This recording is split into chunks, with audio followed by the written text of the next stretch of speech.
ਪੁੱਛੇ ਗਿਆ ਕੀ ਹਾਲ ਹੈ ਠੀਕ ਹੋ ਤੂੰ ਉਹਨਾਂ ਨੇ ਅੱਗੇ ਨੂੰ ਪਛਾਣਿਆ ਉਹਨੇ ਅੱਗੇ ਮਲਾਂਗਾ ਵੀਰ ਹੈ ਮੇਰਾ ਵੀਰਾ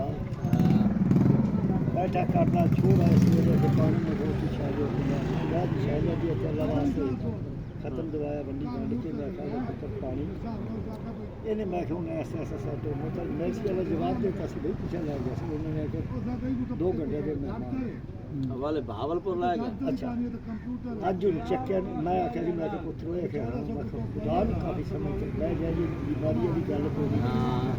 ਉਹ ਚੀਜ਼ਾਂ ਤੇ ਮੈਂ ਕਿ ਇਹਨੂੰ ਹੱਥ ਬੰਦਾ ਨਹੀਂ ਪਾ ਰਿਹਾ ਮੇਰੇ ਉਸਤਾਦ ਨੇ ਸਾਡੇ ਗਏ ਨੇ 4 ਵਜੇ ਘੱਟ ਤੋਂ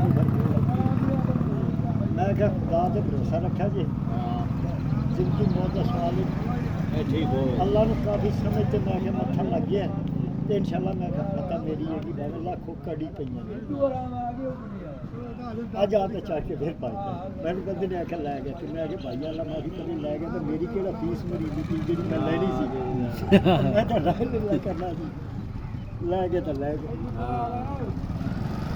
ਇਹ ਤਾਂ ਹਾਲਤ ਹੀ ਬੱਜਾ ਦੀ